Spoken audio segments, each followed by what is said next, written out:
Andũ ethĩ itũra rĩa Kimaeti gĩcigo-inĩ kĩa ũmbunge kĩa Bumula kaunti-inĩ ya Bungoma nĩ amwe arĩa magunĩkĩte na mũtaro kuma kũrĩ gĩkundi kĩmwe gĩtarĩ gĩa thirikari kĩrĩa gĩkoretwo gĩgĩthiũrũrũka matũra-inĩ matiganĩte gĩcigo-inĩ kĩa Bumula nĩguo gũtara arutwo maũndũ matiganĩte megiĩ mũtũrĩre. For the 3 months tumeanza hii mentorship program. In Bumula sub-county tumetrain 200 youths. In Kabuchai 200 youths. In Webuye East 100. So in Bungoma County we are talking about 500 youths ambao sasa hao ni trainers wanaendelea kutrain wengine. Ni mũbango wambĩrĩirio na itemi rĩa kũhũrana na wongerereku wa riboti cia ciana kũhanda kaunti-inĩ ĩyo no ũkoretwo ũgĩthiĩ na mbere kwa ihinda ũndũ ũrĩa ũteithĩrĩirie kũrũnga mĩtugo ya ciana nyingĩ.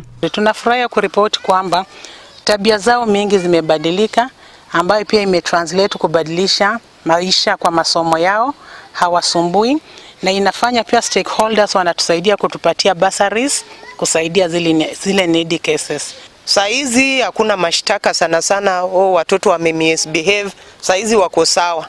Hapo mbeleni tulikuwa na shida sana. Saa yote unasikia ndo huyu msichana ameletwa, amepachikwa mimba na bodaboda, lakini through hii kampuni ya Has Foundation vitu zimekuwa rahisi kwa sababu watoto wameelewa na saizi wako laini moja.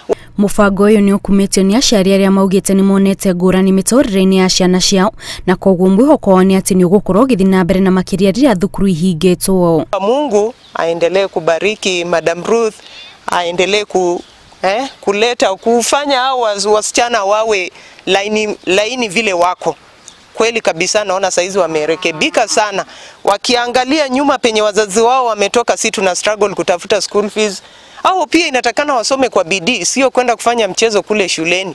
Gũkinyĩria rĩu arutwo 500 nĩo magunĩkĩte na mũbango ũyũ, ĩndĩ namba ĩno ĩtanyĩtwo kuongerereka wona gĩkundi gĩkĩ kĩambĩrĩria gũtambia gĩthomo gĩkĩ icigo-inĩ ingĩ cia ũmbunge kaunti-inĩ ĩyo.